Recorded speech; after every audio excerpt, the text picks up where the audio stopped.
pastor Marcos Feliciano nesta hora. Dê um brado de glória a Deus nesta hora. Regado com aplausos também. Vamos dar o glória a Deus e aplauso nesse momento. Vamos lá. Glória a Deus e aplauso a Jesus. Pastor Marcos, seja bem-vindo. Glória a Deus. Cumprimento a todos com a paz do Senhor. Quem está feliz com Jesus hoje? Então encontre uma pessoa bem bonita do seu lado e dê um sorriso para ela.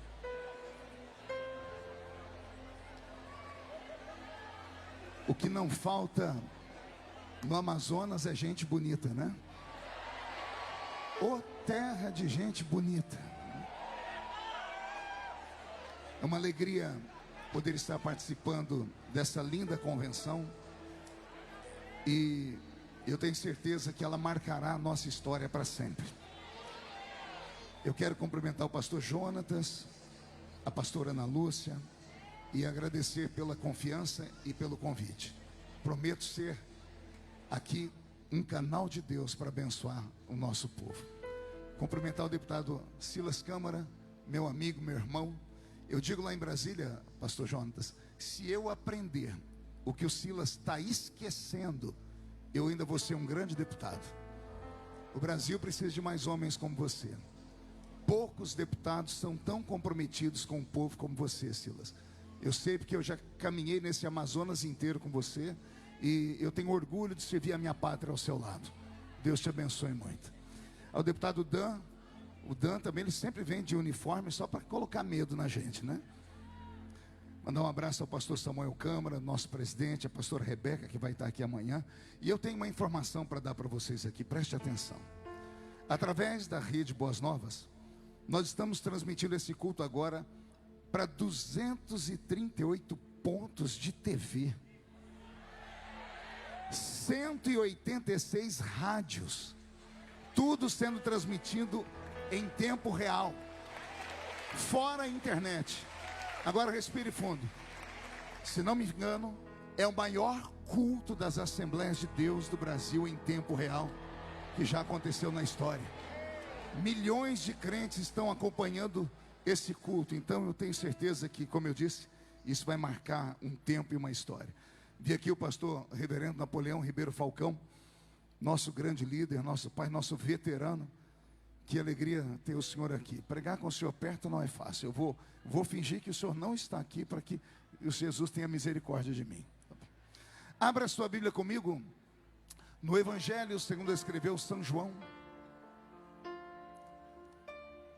João, capítulo de número 14. Será que eu consigo que os irmãos fiquem de pé em reverência à leitura do texto sagrado? Isso. Roberto, pede o pessoal para virar mais um pouquinho as duas caixas aqui para mim. Essas duas caixas, virar só mais um pouquinho aqui para mim, essa caixa. João 14, versículo de número 16 a seguir. Está escrito: e eu rogarei ao Pai, e Ele vos dará outro Consolador, para que fique convosco para sempre, o Espírito da verdade, que o mundo não pôde receber, porque não vê, nem o conhece, mas vós o conheceis, porque Ele habita convosco, e estará em vós. Não vos deixarei órfãos, voltarei para vós. Amém, igreja? Feche a Bíblia, coloque no banco, na cadeira, e pegue na mão da pessoa mais perfumada do seu lado aí. Eu tentei bonito, não deu certo. Perfumado deve ter alguém ainda. Estou olhando ali para a banda, esperando a banda, os irmãos pegarem um nas mãos dos outros aí, que vocês também estão no culto, né? Isso. É para segurar a mão da criatura. Segurou? Agora aperte a mão dele ou dela com carinho, até eles falarem aleluia. Pentecostal que não faz barulho.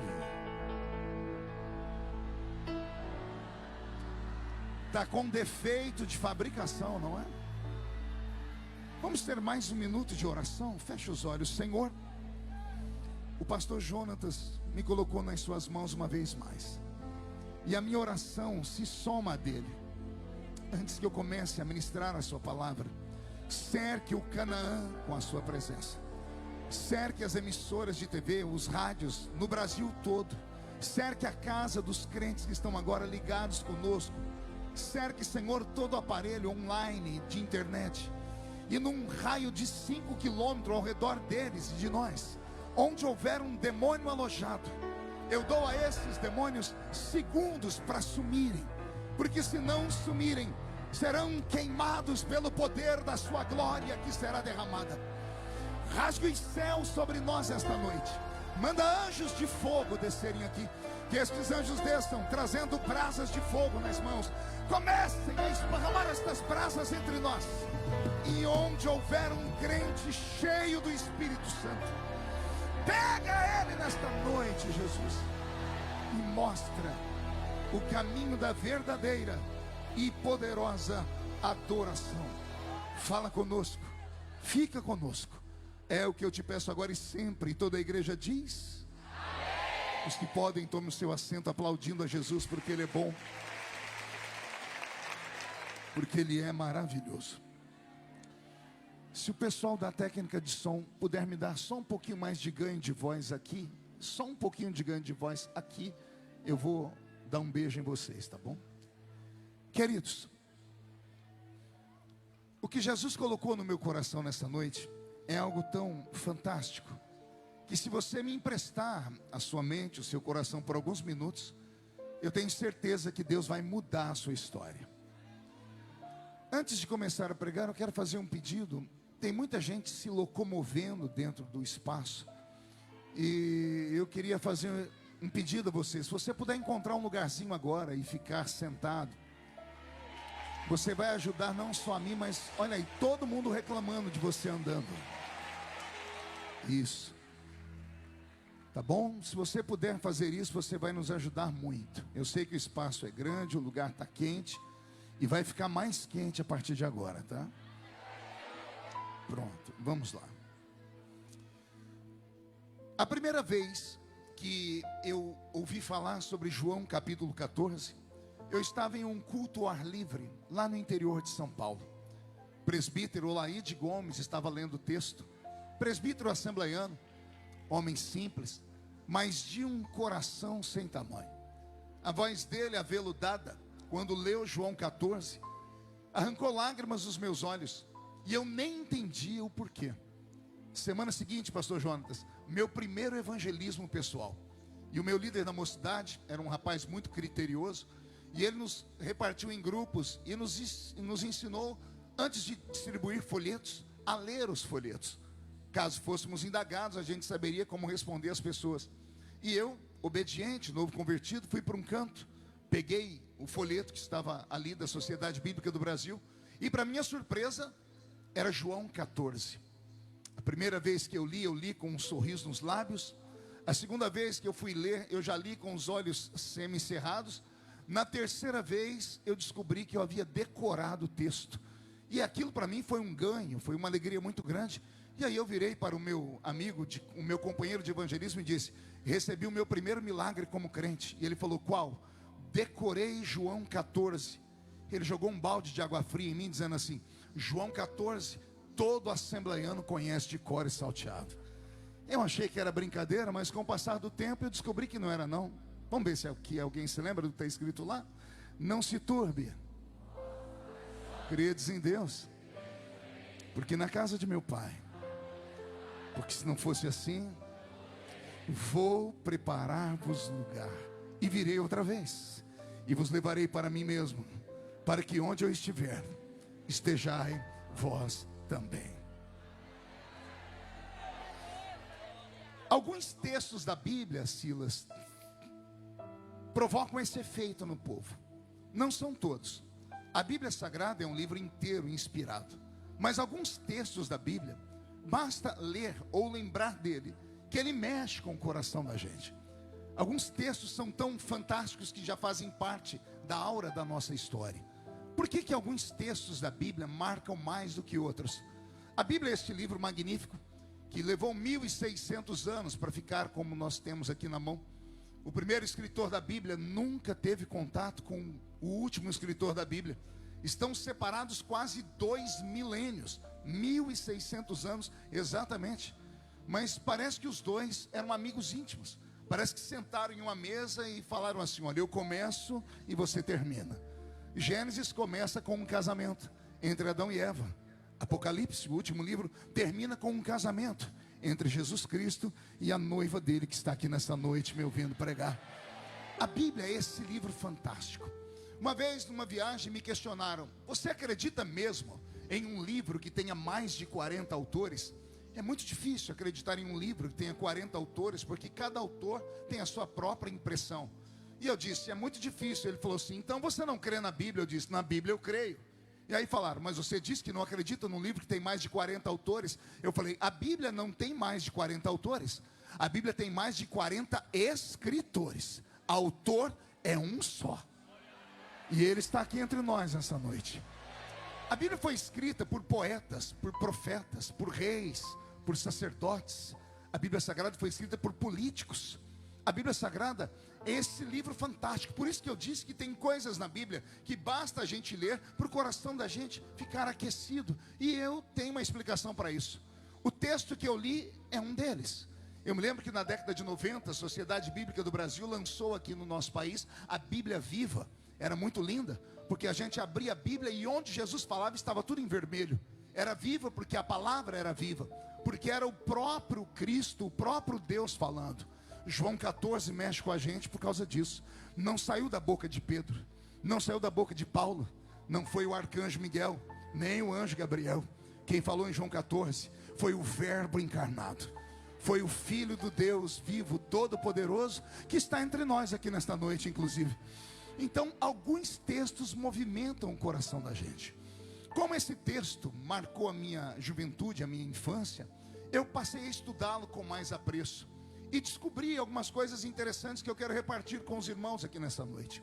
Por exemplo, eu descobri que João 14 está fora do esquadro de datas, do histórico, das histórias que passaram com o meu Cristo.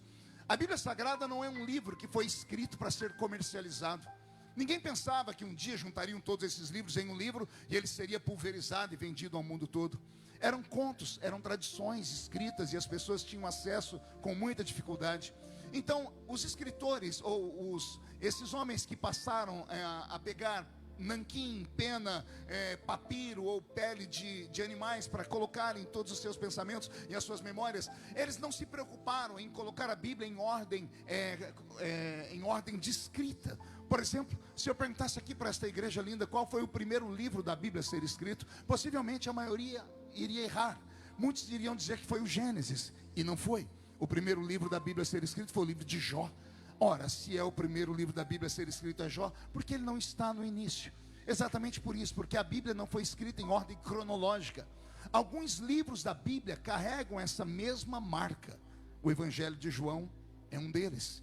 João 14 deveria estar escrito ali perto de João capítulo 20, entre o capítulo 20 e o capítulo 21. Por que, você perguntaria? E eu lhe responderia assim: porque o capítulo 14 do Evangelho de João é um capítulo que termina um ciclo, é um capítulo de encerramento, é um capítulo de despedida, é um capítulo onde o Senhor Jesus termina um momento para dar início a um outro momento. João 14, eu costumo dizer que é o capítulo da formatura. Formatura do que, pastor? Vamos à história. Quando Jesus passou aqui por esse mundo, ele recebeu uma nomenclatura dada pelos próprios judeus. Chamavam ele de rabi, de rabino ou de raboni. Essas três palavras têm um significado: mestre. E a palavra mestre é professor. Interessante é que todos aqueles que paravam para ouvir aquele professor receberam um outro nome: discípulos. A palavra discípulo significa aluno. Olha que interessante. Todas as vezes que você ver um rabino lá de Israel, na frente de uma sinagoga, ou ensinando em qualquer lugar, ele não está fazendo mais nada do que um professor está fazendo. E aquele que para ouvi-lo, aquele que o segue, é seu aluno, seu discípulo. Então, quando o Senhor Jesus passou por aqui, ele criou uma escola, que nós chamamos em teologia de escola apostólica. Tudo começou naquelas bodas de Caná da Galileia. Até ali, ele era um ilustre desconhecido para o povo. Mas ele foi para aquela festa, a convite de sua mãe, que era amiga da mãe do noivo. E no meio da festa, a humilhação se aproximando, estava acabando o vinho. Os judeus até os dias de hoje, eles juntam tudo que tem para que no casamento seja muito bem feito. Festa de quase 7 dias sem parar. Então aquela festa iria terminar pelo meio porque estava acabando o vinho. A sorte é que haviam convidado a família de Jesus. E a mãe de Jesus, por ser amiga da mãe do noivo, ouviu da mãe do noivo a reclamação. E a mãe de Jesus contou para ele. E então Jesus disse: eu vou resolver o problema. E então mandou a mãe de Jesus que desse ouvido àquilo que Jesus queria, o que ele desse como ordem era para ser executado. E Jesus mandou trazer 6 talhas de água. E aí ele fez aquele poderoso milagre que todo mundo conhece, transformando a água em vinho. Depois que ele transformou a água em vinho nas bodas de Caná da Galileia, ele se apresentou ao público em geral. E ali dá início o seu poderoso ministério. Quando Jesus começa a fazer sinais, prodígios e maravilhas, ele começa a atrair a atenção dos judeus. Deixa eu te dar uma informação que talvez você nunca ouviu falar. Quando Jesus pisou nesse mundo, Israel estava em declínio profundo. Já faziam 400 anos que Deus não falava com ninguém naquela terra. Nem profetas se levantaram. Aquela nuvem chamada de Shekinah, a nuvem da glória de Deus, havia desaparecido da história. Não havia se levantado nenhuma aparição angelical, nenhuma teofania. Aquele poderoso anjo da Bíblia chamado anjo do Senhor havia desaparecido da história. Não houve sinais, nem prodígios, nem maravilhas por 400 anos. Não bastasse isso, Israel estava oprimido debaixo do punho, debaixo da mão pesada do Império Romano. O império mais cruel de toda a história. Um império de fascínoras. Homens que criaram os piores métodos de tortura da história, como por exemplo a cruz onde Jesus foi crucificado, a cruz de Santo André em forma de X, ou mesmo a cruz de São Pedro de cabeça para baixo, ou o azorrague, aquele chicote usado para flagelar os judeus, com a qual o apóstolo Paulo disse: assim como meu Senhor, eu também tomei uma quarentena de açoites menos uma. Um chicote que tinha de 7 a 12 tiras de couro, e na ponta de cada um deles uma limalha de ferro ou um osso de carneiro quebrado, para promover não apenas um açoite, mas suplício nas pessoas que por ele eram torturados. Roma era implacável. Nos tempos em que Jesus por aqui passou, 95% dos judeus não tinham acesso à leitura, não sabiam ler, não sabiam escrever, porque assim fazem os impérios tirânicos. Eles dominam o povo, tiram deles a habilidade de aprender a ler e escrever e os dominam de cima para baixo.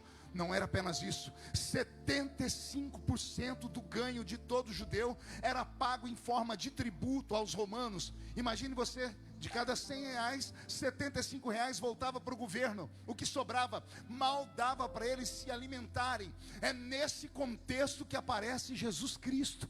E por que é? Agora você vai entender por que as pessoas deixaram tudo para segui-lo. Somente no Sermão da Montanha, mais de 5.000 homens, fora mulheres e crianças, deixaram seus afazeres e passaram num intensivão, num mergulho com Jesus de manhã até o final da noite, para ouvir e beber dele as suas palavras de sabedoria. Por misericórdia, naquele dia, o povo estava tão esfomeado da palavra, que Jesus também se preocupou com o corpo deles e acabou multiplicando pães e peixes, dando a eles ali alimento. As pessoas deixavam o pouco que tinham, suas chácaras, seus sítios, suas cidades, seus casebres, suas vilas, seus campos, seus valados, para seguir aquele Nazareno, porque quando ele falava, alguma coisa extraordinária acontecia. Você tem isso na Bíblia. Nos evangelhos tem alguém que relata assim: que homem é esse, que quando fala, o coração da gente sacode dentro do peito. Você já deve ter lido a história dos 2 discípulos do caminho de Emaús, que depois de convidarem o caminhante para aquele jantar, deram a ele a oportunidade de dar graças pelo pão. E qualquer judeu levantaria o pão e diria: graças te damos, ó grande Yahvé.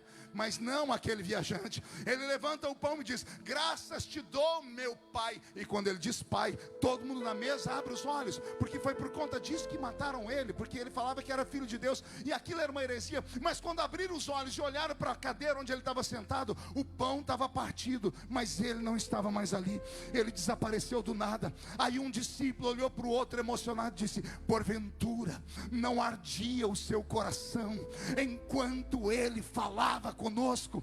Ele tinha um poder tão habilidoso que quando ele falava, os corações eram sacudidos dentro do peito. E Jesus, por sua infinita bondade, montou então o seu colégio apostólico. Pelo que eu entendo, dos 12 anos até os 30 anos, Jesus nos é negado pela Bíblia a história por onde ele passou. Nós acreditamos que ele tenha se dedicado, estudado, corrido o mundo e aprendido muito. E talvez uma das coisas que ele tenha aprendido e vocacionado para si foi dar os ensinamentos como davam os gregos. Quem inventou essa história de dar aula ao ar livre foram os gregos, com Sócrates, Aristóteles e Platão. Eles tiraram dos ricos a oportunidade de só eles aprenderem e levaram para os pobres, por meio das vilas. Jesus parece que pegou um pouquinho dessa cultura e falou: eu não quero pregar só em sinagogas para os líderes, eu quero pregar para o povo, quero pregar para a massa. E ele então montou os seus cultos, as suas cruzadas. Teve dias que tinha tanta gente que tiveram que colocar ele dentro de um barco, ele se afastar e ele ver para onde estava vindo o vento, e ele falava e o vento levava a voz dele. Você nunca se questionou como é que ele, sem microfone, falava para 5.000 homens, fora mulheres e crianças? E detalhe, todo mundo ouvia. O Senhor conhecia muito mais do que a gente possa imaginar. As pessoas estavam amando seguir aquele Nazareno. Enquanto ele só ensinava, as pessoas estavam felizes. Mas de repente, ele parou só de falar. Ele começou agora a praticar o que ele falava. E um dia ele resolveu falar para eles o que era que João Batista havia falado no início. Quando Jerusalém abriu as portas, logo antes dele chegar, um homem magrelo, usando uma roupa feita de pelo de animal, com um cabelo comprido e uma barba desgrenhada, magrelo, porque a dieta dele era a base de mel silvestre com gafanhoto. Ele chega pregando um evangelho meio estranho, dizendo: raça de víboras, quem vos ensinou a fugir da ira de Deus? Quando todo mundo olhou para ele, ele disse assim: é chegado o reino de Deus na terra. Quando ele disse é chegado o reino de Deus na terra, aí vem o professor, vem o rabi, o rabino, o raboni, ensinando o que é o reino de Deus. E agora Jesus um dia resolve fazer o seguinte: hoje eu não quero só ensinar, eu quero praticar o que eu ensino. Vou mostrar para vocês o que é o reino de Deus. O reino de Deus, onde chega, manda o diabo embora, trazia os endemoniados, ele os expulsava. Onde o reino de Deus chega, a doença vai embora, trazia os doentes, ele mandava os doentes voltarem para suas casas curados. Um dia ele levou essa turma toda na frente de uma tumba num cemitério e tirou lá de dentro um morto que estava há 4 dias sepultado, e mostrou que ele tinha poder sobre a vida, poder sobre a morte, poder sobre as doenças, poder sobre tudo. Um dia ele pisou em cima das águas e ainda conversou com o vento e com a água. Eu já ouvi falar que o mar tem braço, eu já ouvi falar que até o vento assovia, mas que tinha ouvidos não. E não é que Jesus conversou com o vento e com a água, ele disse: acalma-te vento, aquieta-te mar. E o vento ficou de um canto, o mar ficou do outro canto, e as pessoas diziam: que homem é esse que até o vento, até a água o obedece? Era ele trazendo o reino de Deus para a terra. E as pessoas começaram a se empolgar. Veja só, não eram apenas ensinamentos através da palavra, eram ensinamentos que eles viam. Eles aprenderam a ver como é que se expulsava demônios. Em Lucas capítulo 10, ele montou uma comitiva de 70 desses alunos, 70 discípulos. Ele havia ensinado eles a curar e a expulsar demônios, e disse: agora vocês vão praticar o que eu ensinei. E eles saíram de 2 em 2, expulsando demônios e curando os enfermos. Só teve uma dupla de evangelista que voltou frustrado, foi João e o irmãozinho dele. Chegaram perto de Jesus, Jesus disse: como foi o evangelismo? Lá disse: não deu certo, a gente pode orar para cair fogo e destruir aquele bairro todo. Jesus disse: não, calma, não é assim. Mas ele havia ensinado eles, ele dava a palavra e ensinava na prática. Aí o Senhor começou então a fazer sinais, prodígios e maravilhas, porque o intensivão da escola começou a aumentar. É como nós, quando entramos numa escola e passamos o primeiro ano aprendendo apenas o beabá, depois vamos subindo até a matemática, química, física, até chegarmos na faculdade, universidade. O Senhor começou dando a eles o beabá. A escola de Jesus começou ensinando eles aqui por baixo, e na medida que eles foram aprendendo, eles foram crescendo, até que o Senhor começou a fazer sinais. Quando ele começou a multiplicar pães e peixes, quando ele começou a fazer coisas que eles nunca tinham antes sequer ouvido falar, essas pessoas se acomodaram e passaram a caminhar atrás de Jesus. Parece que não davam mais atenção ao que ele falava. Parece, pastor Jonatas, que não davam mais atenção às coisas que ele ensinava. As pessoas começaram a ficar atraídas mais por aquilo que ele fazia. As pessoas queriam agora ver milagres. As pessoas não se preocupavam mais com os ensinamentos que ele dava. E isso deixou Jesus ofendido, profundamente bravo. Teve dias que ele começou então a dar uma palavra mais pesada, e a multidão começou a abandonar ele. Quando ele começou a falar, o meu reino não é desse mundo. Quando ele começou a dizer, quer me seguir, tem que tomar a sua cruz e me seguir. Quer vir após mim? Deixa seu pai, deixa sua mãe. Quando ele começou a falar que o homem só é digno daquilo que ele trabalha, quando eles viram que ele não era aquele mágico de Oz que eles pensavam, as pessoas começaram a abandoná-lo. Parece que Jesus começou a pregar uma palavra mais dura, exatamente nesse sentido, porque aquelas pessoas estavam acostumadas apenas com milagres, com sinais, prodígios e maravilhas. E eu abro um parênteses aqui para começar a aplicar o texto. Parece que estamos vivendo dias semelhantes àqueles. A maioria das grandes igrejas hoje, até as pequenas, parece que se não tiver uma boa proposta, se não tiver um bom produto para ser vendido, já não consegue mais atrair as pessoas para estarem presentes no ambiente. Não sei se você tem percebido, todo culto temos um nome estranho para ele, uma forma de atrair as pessoas. Se fosse só isso, Jesus entenderia e eu também aplaudiria. Mas o pior é que quando as pessoas entram no templo, a única coisa que ouvem é exatamente isso: palavras que ajudam, palavras que motivam, palavras de esperança, onde Jesus cura, Ele vai te dar, Ele vai fazer. Parece que transformamos o nosso Deus num grande gênio da lâmpada, que você encontra a lâmpada, esfrega a lâmpada, Ele aparece e realiza todos os nossos desejos. Embora Deus tenha poder para tudo e um pouco mais, a intenção dele, muito maior do que fazer sinais, prodígios e maravilhas, é outra. Eu acredito que o Senhor não nos reuniu aqui por causa daquilo que Ele tem para dar.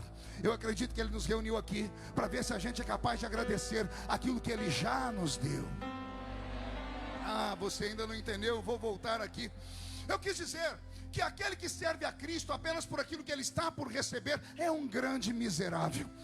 Olha só, se a partir de agora Jesus não fizer mais nada na sua vida e você viver mais 1500 anos nesse mundo antes da morte te levar, e Ele não fizer mais nada na sua vida, daqui 1500 anos a sua conta ainda vai estar no vermelho no céu. Ou seja, não tem como nós pagarmos o que Ele já fez por nós.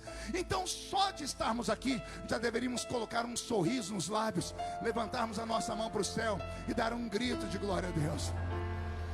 Pastor, mas eu não tenho tudo que eu quero. Seu crente abençoado e infeliz, você não tem tudo que você quer, mas Deus tem te dado tudo que você precisa. Pastor, mas me dá um motivo para eu ficar feliz. Te dou. Se a trombeta do arrebatamento tocar daqui 5 minutos e do meio desta multidão aqui só 2 crentes subir, um sou eu, quem é o outro? Deixa eu ver. Ah, você vai para o céu também? Como é que você quer ir para o céu se você está me olhando com essa cara feia, parecendo que foi batizado num pote de vinagre? Se você está na convenção mais linda e mais poderosa da história do Amazonas e você não consegue abrir a sua boca nem para dar um grito de glória a Deus? Você não pode estar aqui só por causa daquilo que Ele tem para te dar. Estamos aqui por causa daquilo que Ele já nos deu. O seu nome está escrito no livro da vida. O Senhor te deu autoridade. Só quem recebeu, não dá um grito agora não, dá um berro de glória a Deus aqui dentro, por favor.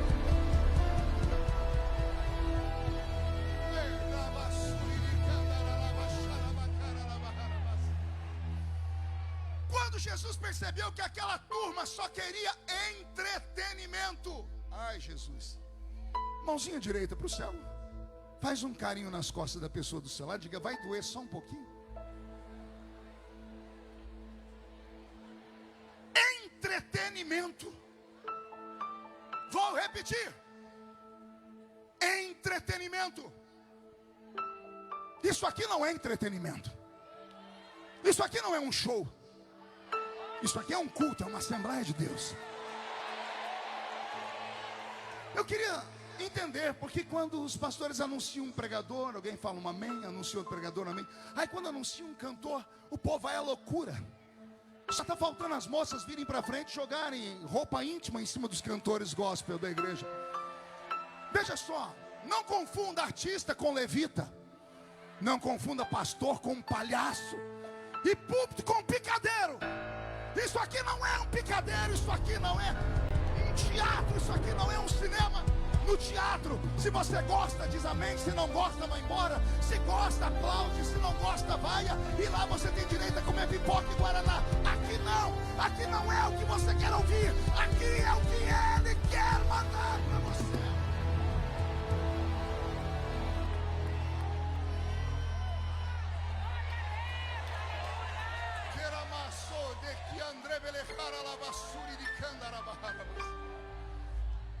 Entretenimento. Quando Jesus percebeu que aquela turma estava indo atrás dele por causa de entretenimento, ele puxou o freio de mão. Ele deu uma mensagem tão dura, um dia tão dura, que se desfez a multidão inteira. Foi todo mundo embora. Veio andando perto dele uma meia dúzia de gato pingado, na verdade 2 dúzias. Ele olhou para ele e disse: vocês também podem sumir daqui. E Jesus continuou andando. Para surpresa dele, ele escutou passos atrás dele. Ele olhou, os 12 estavam vindo atrás dele. Ele que teve no único dia 15 mil alunos, 5 mil homens, fora mulheres e crianças, cada homem é uma mulher, cada homem é uma mulher e uma criança, 15 mil alunos, agora a escola dele está reduzida a 12 alunos.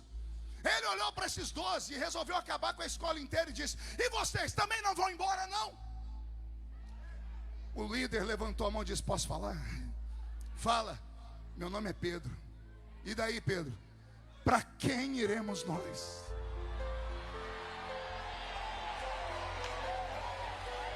Vamos ouvir Pedro falar: para quem iremos nós se só tu tens?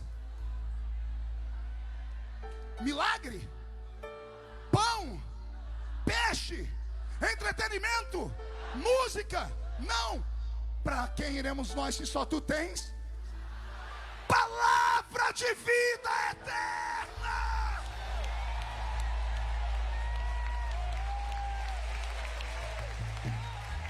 Quando o professor entendeu que aqueles 12 alunos se afeiçoaram ao ensino, ele dedicou o restante dos seus dias na terra a ensiná-los. Veja só, de 15 mil alunos a 12 alunos. Erramos quando falamos que Jesus teve 12 discípulos. Ele teve milhares. Em Lucas 10 eu falei, ele mandou 70.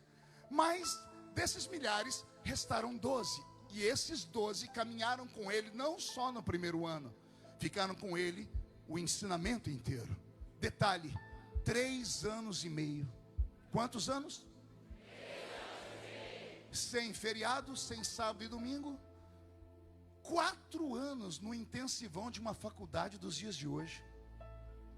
Um curso normal são 4 anos de faculdade, mas com feriado, sábado e domingo. Aqueles discípulos ficaram 3 anos e 6 meses ao lado dele, dormindo ao lado dele, acordando ao lado dele, comendo ao lado dele, aprendendo com ele. Então eles tiveram um intensivão, foi uma escola. João 14, como eu disse, é o capítulo da despedida, é a separação, é um ponto de inflexão. Eles acordam ao lado dele. Eu imagino depois tomarem o café perguntando: mestre, rabi, professor, qual é a aula de hoje? E o mestre dizendo: hoje não tem aula. Por quê? É feriado? Não. Mas senhor, não é sábado? Não, não é domingo. Por que hoje não tem aula? Porque a última aula foi ontem. Hoje vocês estão se formando. Como é que é, mestre? Hoje é o dia da formatura. Como assim? Vocês passaram no teste. Tudo que eu tinha já apliquei em vocês. Lembra do que foi que João falou quando ele chegou aqui? É chegado o reino de Deus na terra. Sabe o que eu falo para vocês agora? Diz, mestre: eis que o reino de Deus está dentro de vocês. Vou falar de novo. João anunciou: o reino de Deus está chegando na terra. Agora Jesus está indo embora e está dizendo: eu vou, mas o reino fica dentro de cada um de vocês. O reino está dentro de vocês. Vocês têm o mesmo poder, a mesma autoridade, a mesma unção. Vocês aprenderam as minhas palavras, aprenderam a fazer milagre comigo, aprenderam a multiplicar pão e peixe comigo, aprenderam a expulsar demônios. E vou dizer mais, hein? Porão a mão sobre os enfermos e os curarão. Se beberdes alguma coisa mortífera, não lhes fará mal algum. Tudo que vocês falarem em meu nome vai acontecer. Vocês passaram no teste. Senhor, e o que o Senhor vai fazer daqui em diante? Vai montar outra escola? Não, eu estou fechando a minha escola. Como assim, mestre? Eu fecho a minha escola e vocês 12 vão abrir as suas. Agora vocês não são mais discípulos, vocês são apóstolos. Agora vocês não são mais alunos, agora vocês também são mestres. Vocês serão professores e vocês terão que multiplicar tudo que eu plantei dentro de vocês. E eu estou indo embora. E quando Jesus disse que vai embora, no dia da formatura, que era para ser o dia mais feliz daquela turma, vem sobre eles uma tristeza profunda. Pastor, como é que o senhor sabe? Não se turbe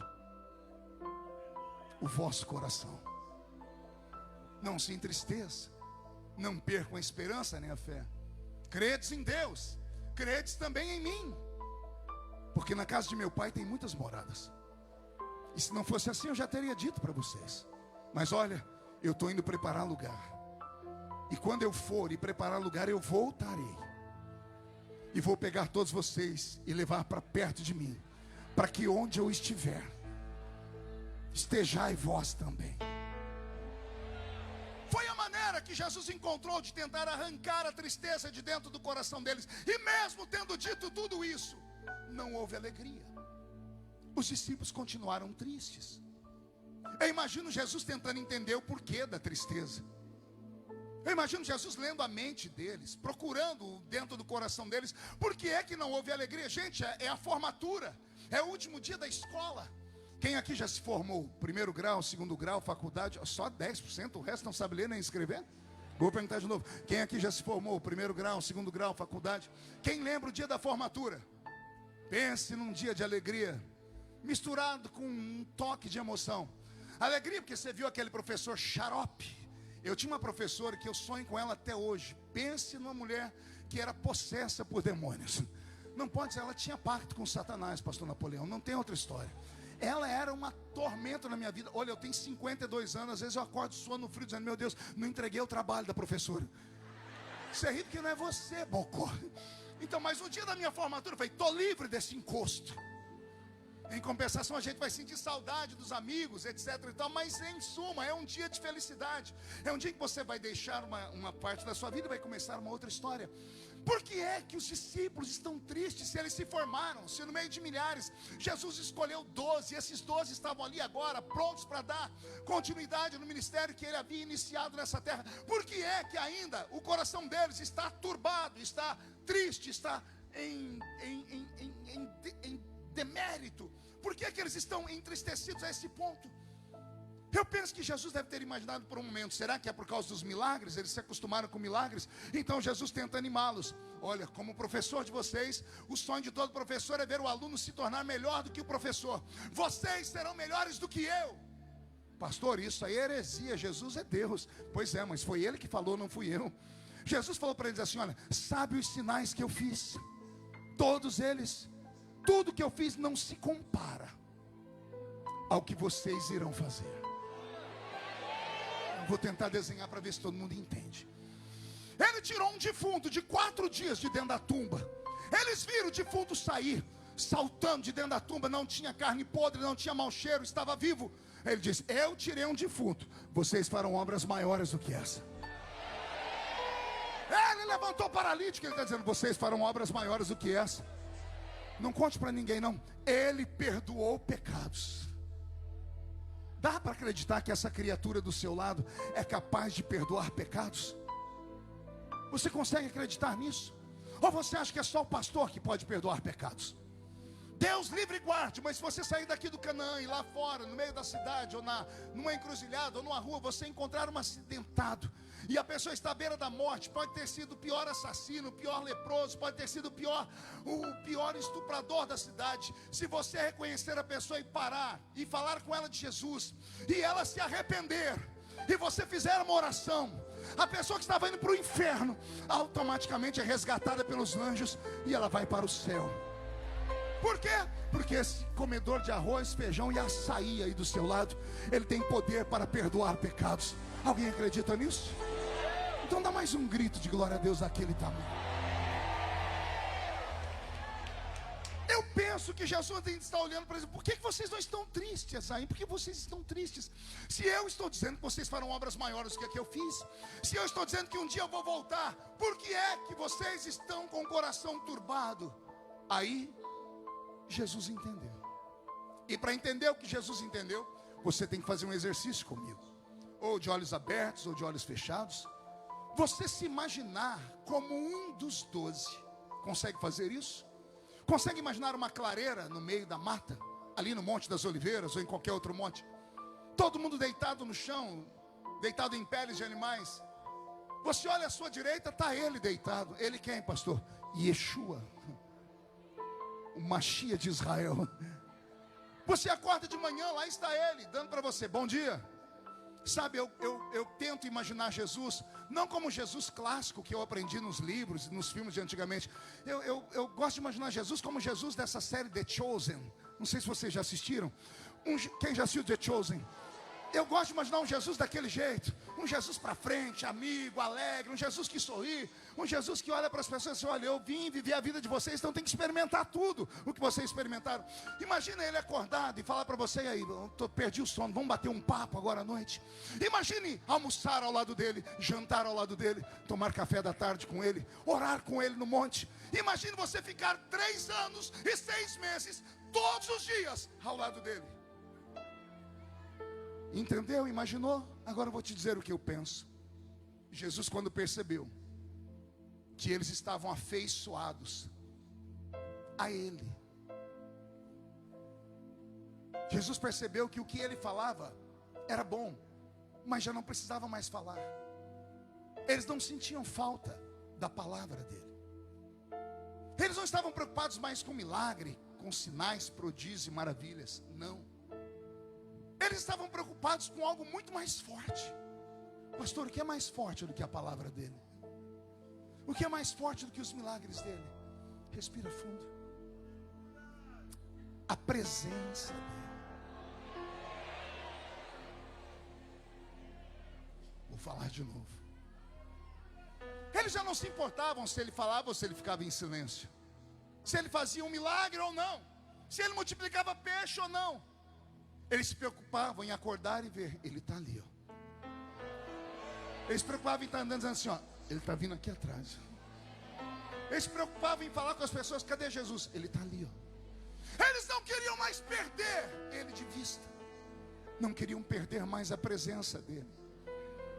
Estavam tão afeiçoados a estar perto dele, que só se preocupavam com uma coisa: ele está aqui ou ele não está aqui? E aí eu apelo, Roberto, mude a música. Eu sou assembleiano de berço. Pelo menos me converti com 13 anos. Era muito inocente. Uma época em que 13 anos de idade era de uma criança mesmo, não hoje, que os meninos sabem tudo. Lá no meio do mato, cortador de cana de açúcar. Apanhava laranja, algodão, café, engraxava sapato. Fui para uma igrejinha. Cheguei naquela igreja e vi aquele pastor pregar naquele culto. Eu não entendi uma única palavra do que ele falou, mas eu sentia tudo que ele falava. Ele falava e ia me arrepiando o corpo. Para ajudar, sentou do meu lado um garoto que era meu vizinho e eu nem sabia que era crente. Olha só, morava perto de mim desde a infância. Era aqueles crentes 007. Eu falei, você é crente? Ele falou, eu sou. Eu falei, você nunca me falou? Ele falou, você nunca perguntou? Aí só que na medida que o culto ia crescendo, ele ia ficando valente aqui do meu lado.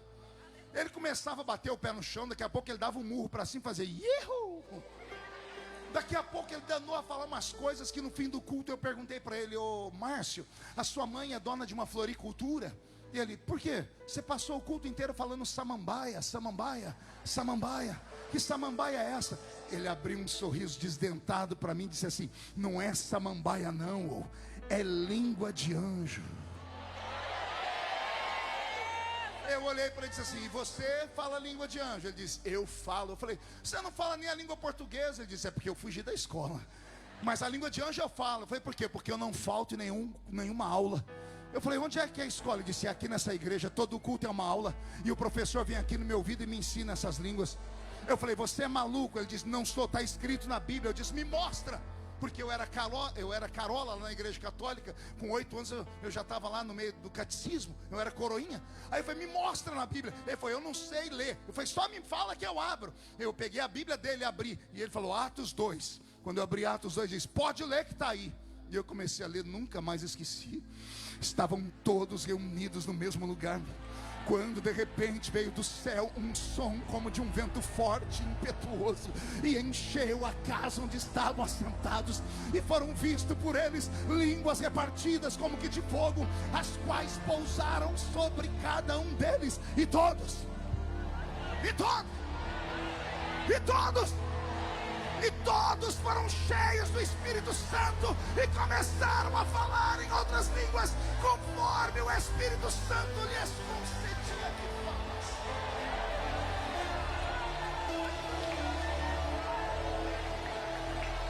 Daquele dia em diante, eu nunca mais consegui faltar aos cultos. E quando eu faltava, eu chorava na minha casa.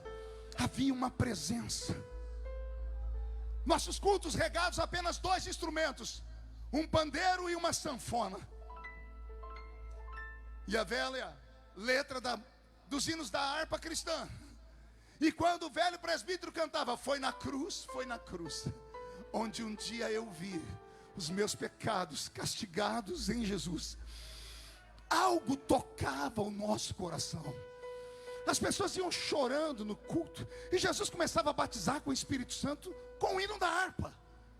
Ou Jesus batizava com o Espírito Santo quando as irmãs do tipo de oração cantavam Divino Companheiro.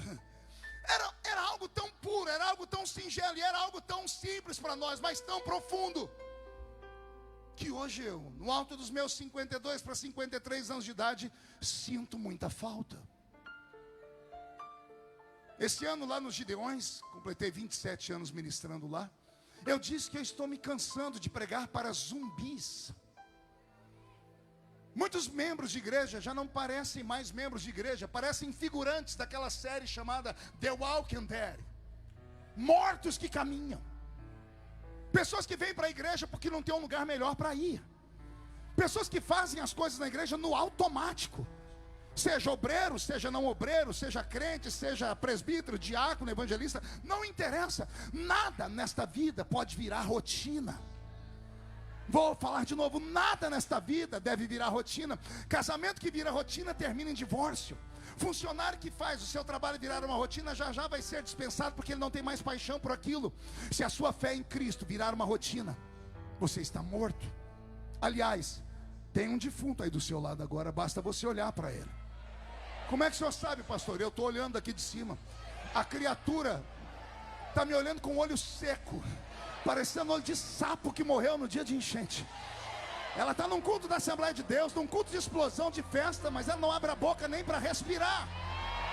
Passa o culto inteiro olhando o pregador com essa boca travada, essa boca de aço, essa língua de ferro e esse queixo de concreto. E aí pior não é isso, pior são as desculpas. Não, pastor, eu amadureci. Não, senhora, não, senhor. Não tem a ver com maturidade. Não, pastor, é porque agora eu sou estudado, agora eu falo até how are you. Por isso que você vem para o culto, cruza as pernas, fica mascando essa desgraça desse chiclete. Põe a mão no queixo, fica olhando para o céu e fica filosofando. To be or not to be, that's the question. Oh, criatura, aqui não é lugar de filosofia. Aqui não é lugar onde você entra para receber um aconchego no coração. Isso aí tem lugar específico para isso. Aliás, se você quer ouvir uma palavra que te faça derramar meia dúzia de lágrimas de crocodilo, algo que mexe com o seu coração, não venha para o culto da Assembleia de Deus, não. Fique em casa, digita lá Pablo Marçal. Digita lá Tiago Brunet. Ou coloca uma pregação daquele garoto que um dia eu passei por aqui, eu vi um monte de cartaz dele aí, que ele fica sentado num banquinho com a perninha cruzadinha assim, com um olhinho assim, 2 óculos assim, olhando para você, dizendo assim: lindo, fofinha, cheiroso. Se quer autoajuda, vai para lá. Aqui não tem autoajuda, aqui tem ajuda do alto. É ajuda na palavra, a palavra real, a palavra verdadeira.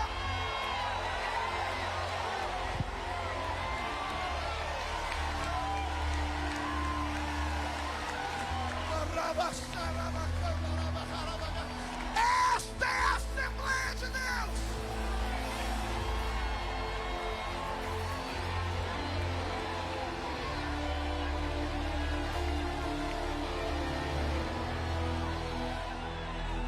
Está faltando uma coisa. O problema não é a cor da parede. O problema não são os instrumentos. O problema não é a barba branca do velho pregador. O problema não é se ele está com gravata ou sem. Viu, pastor Napoleão sem gravata, é uma coisa linda demais. O problema não é isso. O problema é que está faltando outra coisa. Está faltando a presença. E para você que acha que a presença não é muita coisa, eu vou deixar um rei da Bíblia conversar com a gente agora. Muda a música, Roberto, me dá a minha música. Tem um rei na Bíblia que é um homem segundo o coração de Deus. Conhecemos ele por trazer a arca de volta da aliança. Conhecemos ele por arrancar a cabeça de Golias. Conhecemos ele por sacrifícios e coisas perfeitas. Conhecemos ele. Mas nos esquecemos que ele teve um acidente trágico no meio da caminhada dele. E lhe custou muito. E um dia ele percebeu que estava faltando alguma coisa na vida dele. Aí ele foi falar com Deus. E nas entrelinhas ele quis dizer assim: Senhor, tira o reino. Senhor, pode tirar a fama.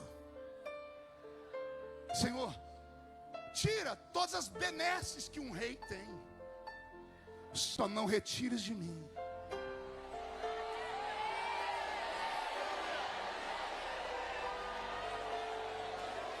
só não retires de mim a presença do teu Espírito. Você pode não acreditar, mas o Espírito Santo está aqui. Ele está fazendo uma vistoria, está caminhando entre os castiçais. Tem gente chorando ali, tem gente dando glória a Deus aqui. Tem gente andando, nem prestando atenção em nada, mas não tem problema. Mas tem gente buscando, tem gente que está entendendo o que eu estou falando. Jesus te trouxe para essa convenção de pastores, para que você tenha ouvido de ovelhas de novo. Sabe o que está te faltando? Não é um rebanho gigante, não é o recurso para pagar as contas. Está te faltando aquela antiga presença. Porque era aquela antiga presença que te fez cavar este Amazonas, sentar dentro desses barquinhos, dessas voadeiras, e ir no meio da selva bruta, e enfrentar coisas que muitos aqui jamais nem sonhariam enfrentar. Eu conheço o Amazonas em muitos lugares aqui. Eu encontrei heróis de vocês aqui, irmãos que me contaram que enfrentaram a cobra grande, que enfrentaram naufrágio de barcos. Pastores que tiveram seus filhos de 3, 4 anos na calada da madrugada dentro do rio e falam: Deus salva, porque eu não sei onde está. Daqui a pouco a criança agarrada num pé de uma árvore. Essas pessoas só romperam porque elas tinham ao lado deles não ouro, não a prata, mas do lado delas estava o levanta e anda. Entendedores entenderão o que eu estou falando. Está faltando a presença. Está faltando lágrimas nos olhos. Está faltando sensibilidade. Está faltando você entrar aqui dentro e esquecer quem está à sua esquerda, à sua direita, na sua frente ou atrás, e dizer: Jesus, o culto hoje sou eu e o Senhor. Renova a minha vida, renova o meu coração, devolve o que o diabo levou embora. Se Jesus me der aqui nesta noite pelo menos 10 crentes cheios do Espírito Santo, que tenham esse mesmo pensamento, Manaus ficará pequeno para o tamanho do avivamento que o Senhor Deus vai enviar sobre esta terra. Se alguém acredita no que eu estou falando, não dá um grito agora não, solta um berro de glória a Deus para o inferno inteiro escutar.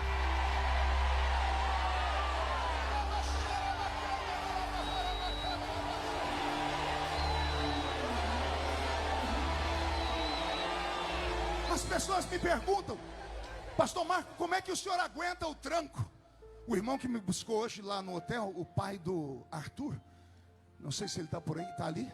Ele falou: pastor, eu escuto o senhor desde criança. Me deu uma raiva, olha o tamanho do homem. Ele falou: o senhor nos inspirou a pregar, o senhor nos ajudou a ser o que somos hoje. Aí sempre me pergunto: como é que o senhor aguenta? Porque tudo comigo vai parar no Jornal Nacional. Porque não é você, Bocó. Só Deus sabe como é terrível, né, Silas? Não vamos falar nada não. Aí as pessoas sempre perguntam: pastor, como é que o senhor aguenta? Como é que o senhor dá conta? Para mim é tão natural. Pergunte para mim: como é que o senhor aguenta? Só falo se todo mundo perguntar. Os meus pés estão fincados numa rocha. Por quê, pastor? Porque os meus olhos viram a glória de Deus, os meus ouvidos ouviram a voz de Deus, e o meu coração sentiu a presença dele. Ei, vou usar uma linguagem mais moderna: quem já pisou no Santo dos Santos, em outro lugar não consegue viver.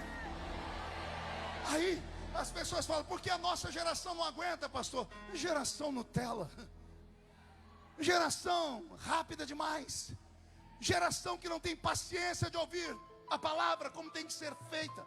Participei de um debate há poucos dias atrás, onde chegaram a uma conclusão que as universidades, pelo menos alguns seminários evangélicos brasileiros, pastor Jonatas, estão treinando pastores e ensinando eles a pregarem sermões de 20 minutos apenas. E a explicação, a geração moderna, a geração milênio, é uma geração que, segundo eles, não tem paciência de ouvir um pregador falar mais do que 20 minutos. Geração do TikTok, geração que quer ver as coisas muito rápidas, tudo tem que ser muito rápido. Aí uma explosão de pessoas com TDAH, com ansiedade, meninas e meninos se automutilando, crentes da igreja com depressão profunda, síndrome do pânico. Por quê? Falta de profundidade. Aí falam, mas os crentes não têm paciência de ouvir. Não tem paciência de ouvir qualquer um. Mas se for alguém cheio da unção. Eu sento para ouvir o pastor Napoleão Falcão pregar por 5 horas e não me canso. As pessoas me escutam pregar todos os dias. Eu prego todos os dias por 2 horas, 2 horas e meia e não se cansa. O problema não é no tempo, o problema é na presença que a pessoa carrega. Eu não estou sozinho aqui. Você pode não estar vendo ele, mas quem está comigo está vendo você aí. Eu posso te fazer um desafio? Mais uma vez, levanta a mão direita para o céu. Eu sei que tem gente que não gosta disso, chacoalha a mão assim. Faz uma tomada disso aí. Você que está assistindo pela TV, faz isso em casa também. Agarra o ombro da pessoa que está do seu lado com carinho e respeito. Isso. Se a pessoa fizer cara feia, melhor ainda. Agarrou a pessoa? Agora chacoalha ela até ela ficar irritada. Não, irrita ela, irrita. Isso. Fala assim, Jesus te trouxe aqui para isso. Sacode, diga para isso. Jesus te trouxe aqui para te dar um sacode nessa noite. Ele vai sacudir a sua comunhão, a sua fé, o seu ministério, o seu casamento. Ele vai sacudir os instrumentos que você toca, a palavra que você prega, a igreja que você pastoreia. É tempo de despertamento. Quando Jesus, já estou terminando, percebeu que o que eles estavam sentindo falta por antecipação era da sua presença, isso deixou Jesus meio envaidecido e feliz. E aí ele disse assim: agora eu entendi o que vocês querem, fiquem em paz. Por quê, Senhor? Eu vou, mas Ele vem.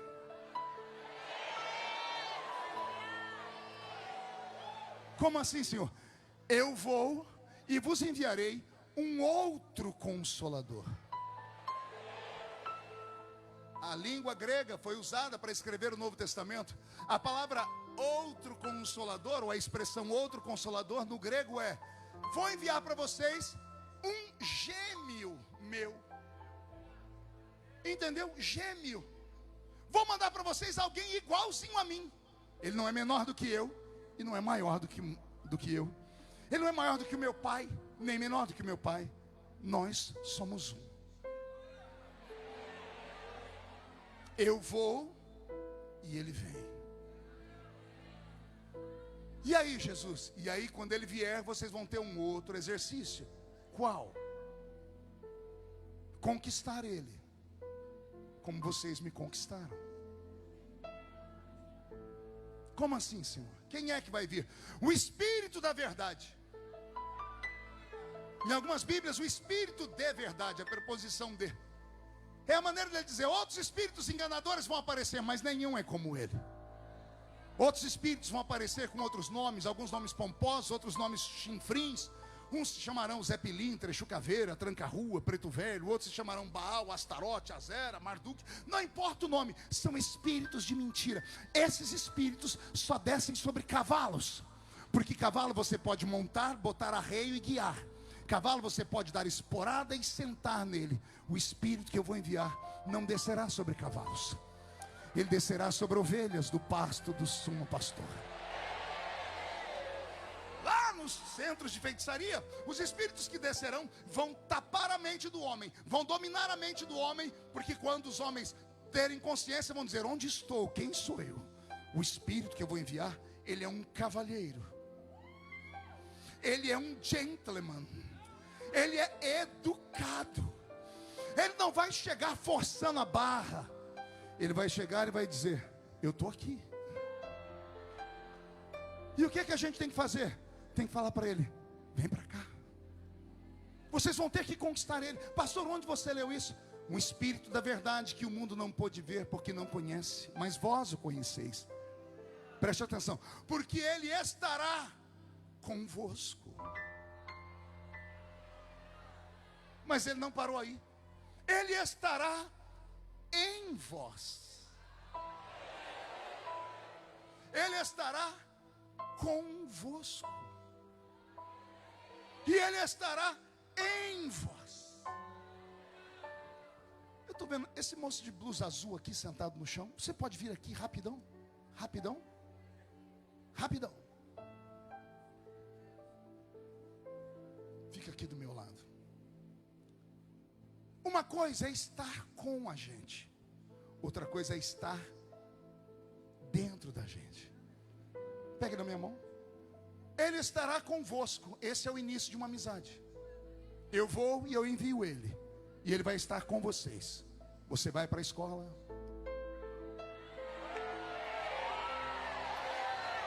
você vai para o culto, vai para a igreja, ele vai com você. Você para, ele para. Você caminha, ele caminha, porque ele está com você. Amém? Só que vai ter lugar que você vai querer ir, que ele não pode ir. Não é que não pode porque ele não tem poder para isso. Ele tem todo o poder. É que ele não pactua com coisa suja, com coisa maldita. Aí vai ter dias que você vai querer ir e ele vai lutar para não te deixar ir.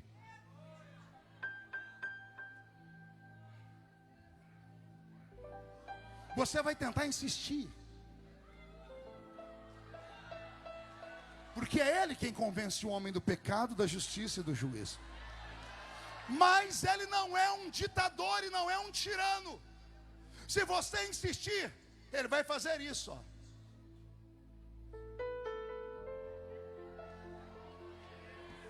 E lá vai você sozinho, porque ele só está conosco. Ele só permanece conosco enquanto nós estivermos no mesmo ritmo.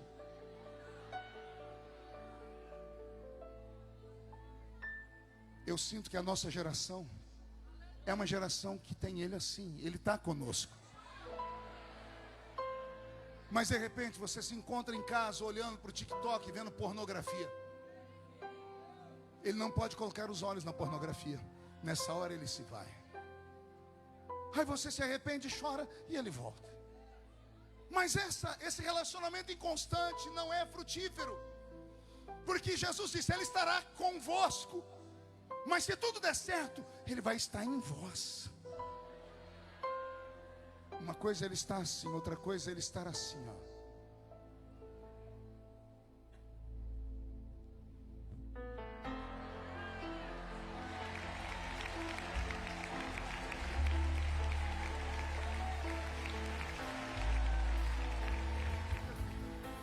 Você entendeu isso?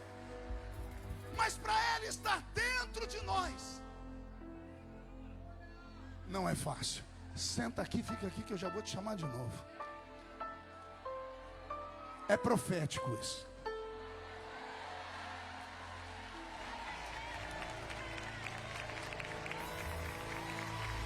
Esta é a Assembleia de Deus.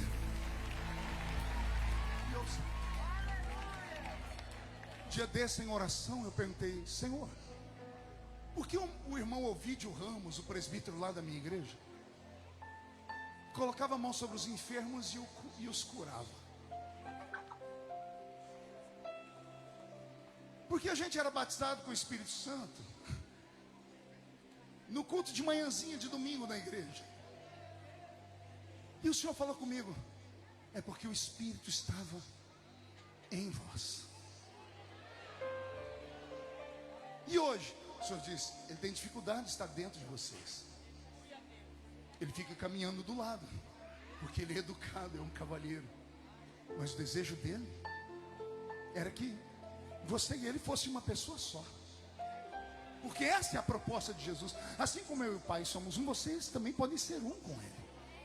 O apóstolo Paulo disse: vós sois o templo do Espírito Santo. Nós somos uma igreja pentecostal. Nós somos uma igreja mística por natureza.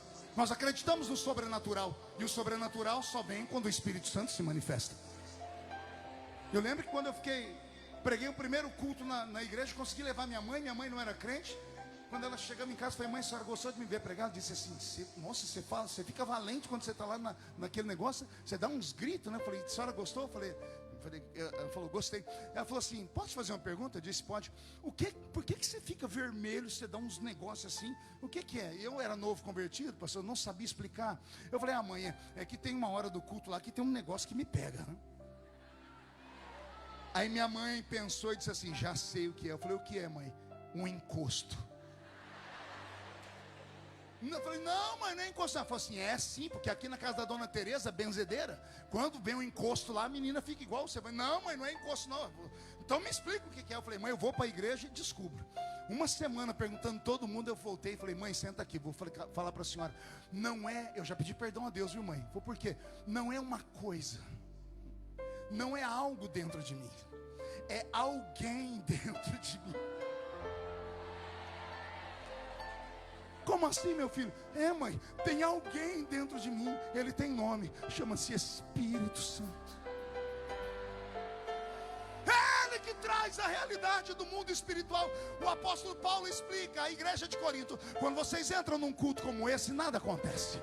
Mas quando vocês entram num culto e uns têm salmos e outros têm testemunhos, aí vocês saem da terra e entram nas regiões celestiais.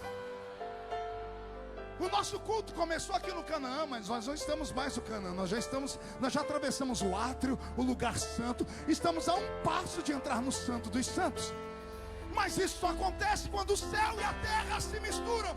Ei, assembleiano, escute, você não é normal. Eu estou pregando nessa noite para homens e mulheres que são caminhantes de dois mundos. Parte de nós pisa nessa terra, a outra parte de nós pisa nas regiões celestiais. Parte de nós fala muito mal a língua portuguesa, a outra parte de nós fala no idioma angelical. Parte de nós só enxerga um palmo à frente do nosso nariz, parte de nós enxerga o sobrenatural. Parte de nós fala pelos homens, parte de nós fala pelo céu.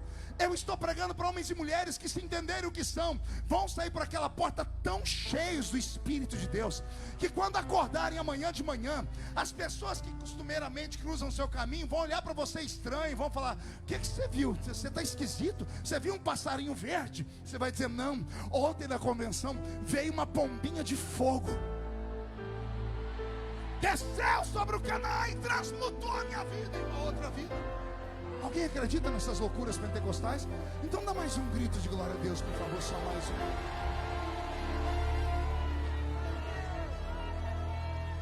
Fica do meu lado direito, mão esquerda na minha cintura, mão direita em cima da minha mão direita. Fecha os dedos, segura firme na minha cintura. Pé direito, pé esquerdo, vamos caminhar.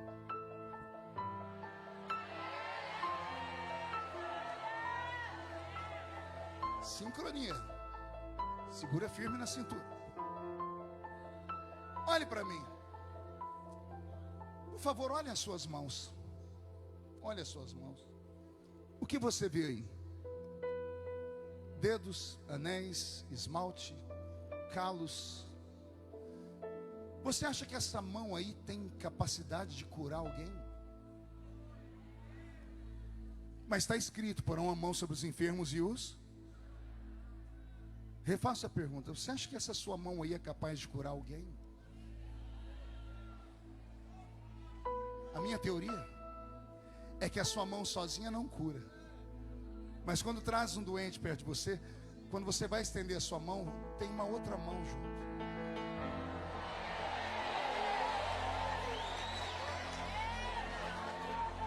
Se ele está dentro de nós, não é a sua mão que a enfermidade respeita. Não é a sua mão que traz a existência que não existe. É a mão dele, porque ele é o Deus eterno.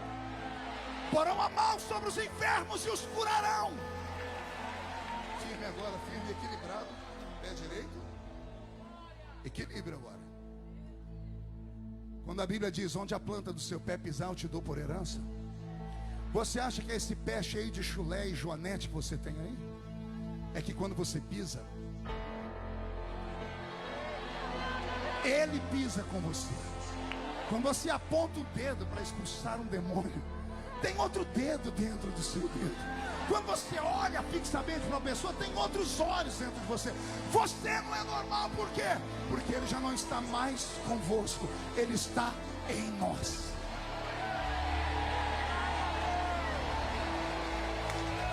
Alguém entendeu isso aqui? Você não vai voltar sozinho para sua casa. Vai haver uma revolução na sua casa. Quando você tem que entrar no parque e andar 17 dias para chegar lá naquele lugar, com você vai uma unção tão poderosa que demônios vão se manifestar. Não vai sobrar no estado do Amazonas Zé Pilintra, Zé Pilantra, Chucaveira, Tranca-Rua, Preto Velho. Vai haver um tempo de avivamento.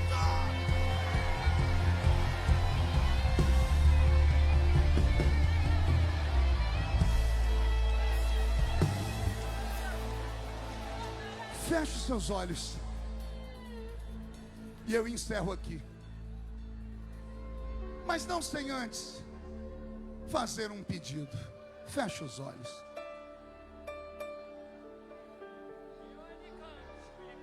Eu queria saber. Eu queria saber. Feche os olhos. Se tem alguém entre nós que há muito tempo não sente essa presença, queria saber onde estão aqueles homens e mulheres que já falaram em línguas e perderam, que já profetizaram e perderam, que já sonharam com um campo missionário e perderam. Queria orar com homens e mulheres que tenham coragem de falar: pastor, eu já fui melhor. Com pastores que tenham coragem de dizer: eu tinha mais ânimo no início do ministério. Se você tiver coragem de vir aqui perto de mim, eles vão abrir os corredores aqui. Se você tiver coragem, pastor, pastora, evangelista, presbítero, diácono, diaconisa, missionário, e se puder ficar em pé, cabe mais gente. Isso. Mas vem com o coração aberto. Pode vir chorando mesmo.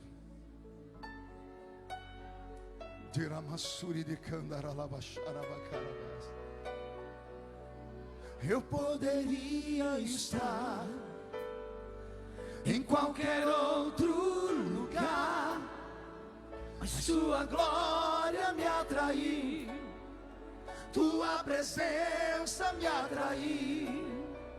Tentei me esconder, o medo de não viver, mas sua glória me atraiu, tua presença me atraiu. Eu poderia estar em qualquer outro lugar, mas sua glória me atraiu, tua presença me atraiu.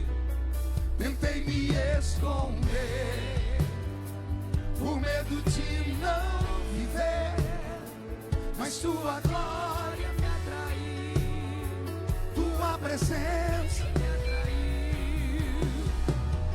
É que a sarça pegou fogo e não se consumiu, e a voz que saiu dela um dia me atraiu, e o meu coração queimou até que descobriu que um dia com tua glória vale mais que mil. É que a sarça pegou fogo e não se consumiu, e a voz que saiu dela um dia me atraiu, e o meu coração queimou até que descobriu que um dia com tua glória, um dia com tua glória vale mais que mil.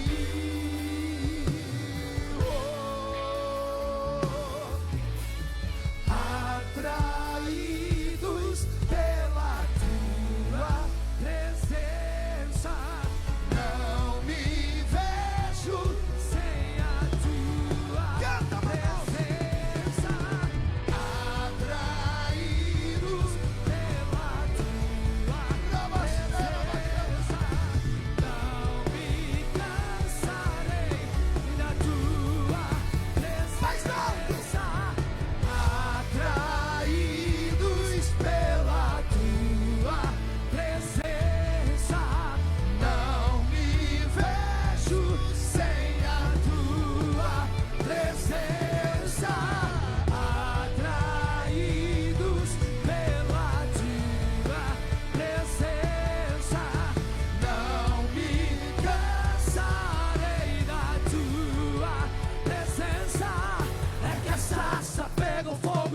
consumiu. E a voz que saiu dela um dia me atraiu. E o meu coração queimou até que descobriu que um dia com tua glória vale mais que mil. É cachaça, pegou fogo e não se consumiu. E a voz que saiu dela um dia me atraiu. E o meu coração queimou até que descobriu que um dia com tua glória, um dia com tua glória vale mais que mil. Feche os olhos, coloque a mão no coração. Como profeta de Deus nesta noite, eu oro para que o céu fique baixinho aqui no Canaã. Senhor, eu já participei de eventos neste mesmo lugar, onde os crentes não conseguiam andar para sair. Que nesta noite, Senhor, o Canaã seja transformado num oceano, e que o vento do seu Espírito sopre sobre este oceano. Onde houver alguém batizado com o Espírito Santo, renova. Onde houver alguém que há muito tempo não fala em línguas, traz um renovo. Se há alguém que nunca falou em línguas, batiza com o Espírito Santo.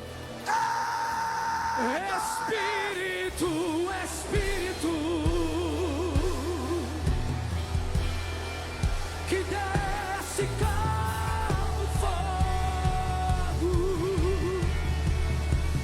vem como em Pentecoste e enche-me. Recebe, recebe, recebe mais. Renova o ministério destes homens, Senhor.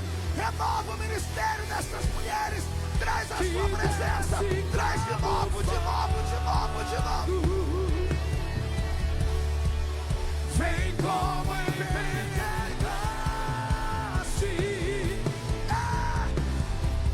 e enche-me de novo, novo, novo. Vem, vem, vem. Seja renovado, seja renovada. Seja renovado em casa. Seja renovado agora, agora, agora, agora, Que agora. desce como fogo, vem como em Pentecoste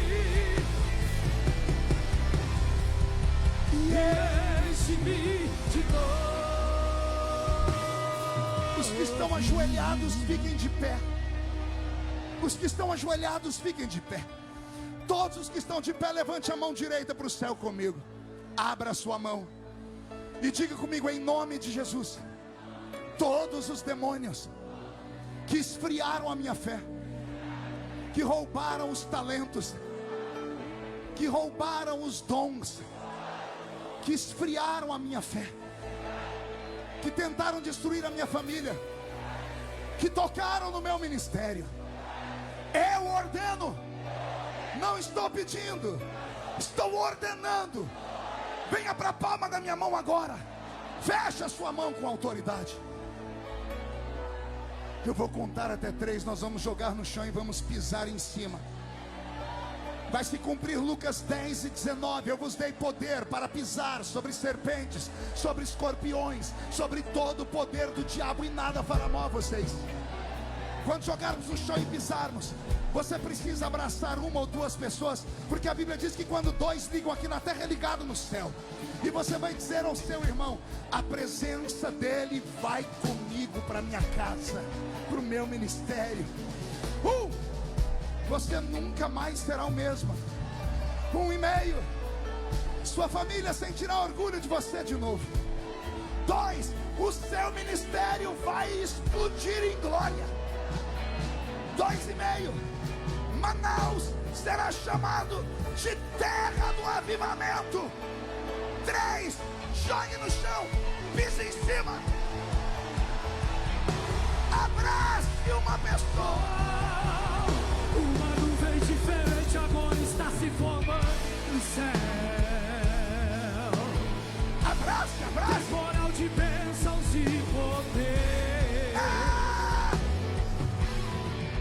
O calor tão glorioso invade toda a igreja. 500 graus de puro fogo, santo e poder, para fazer enfermidades desaparecer. pra fazer o inimigo fugir de você. Uma nuvem de vitória está sobre a igreja. A previsão de Deus é que vai chover línguas estranhas por todos os lados. E nesse temporal quero sair molhado e revestido por esse poder. Agora o impossível vai acontecer.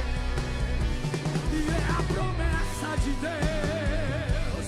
O fogo vai descer por esse poder. E é a promessa de Deus. O fogo vai descer por esse poder. Já começa a acontecer. Debaixo dessa chuva eu posso contemplar. Aleluia dali, glória, aleluia de lá. Inundando os irmãos com a bênção nas mãos. Vejo milhares de anjos vindo no imenso trovão. Desse lado tem poder, desse lado tem vigor. Ali na frente tem irmãos sendo batizado, dando glória. Aqui no meio o fogo cai, toda enfermidade não resiste e sai, pelo santo nome de Jesus.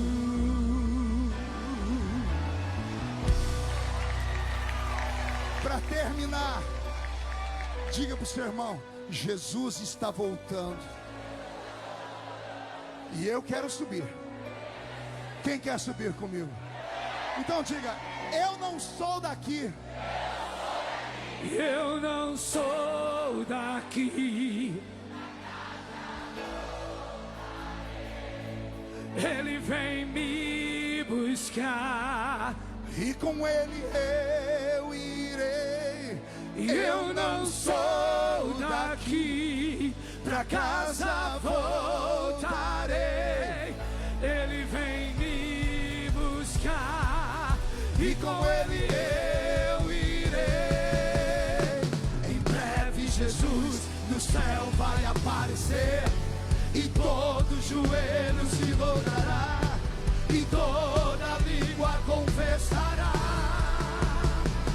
Mas a igreja será arrebatada. Esta é a igreja do arrebatamento. No piscar de olhos acontecerá. E mais a igreja Será arrebatada. No piscar de olhos acontecerá.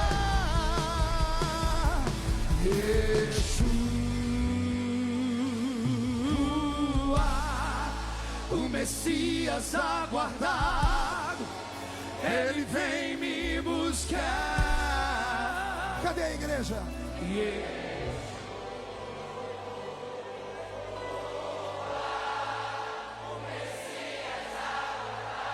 Esta é a noiva do Cordeiro. De novo, só a igreja.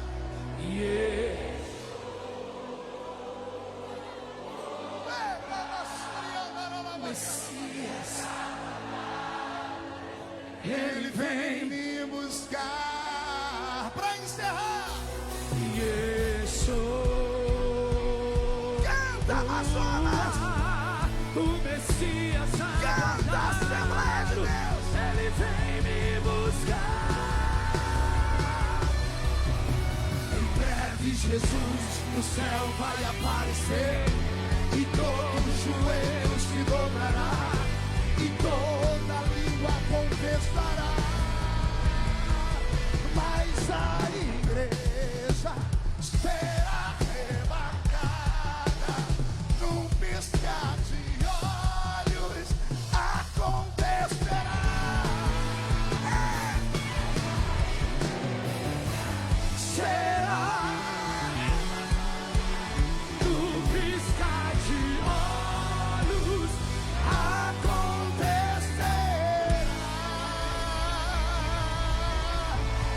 Quem pode aplaudir? Quem pode aplaudir e gritar?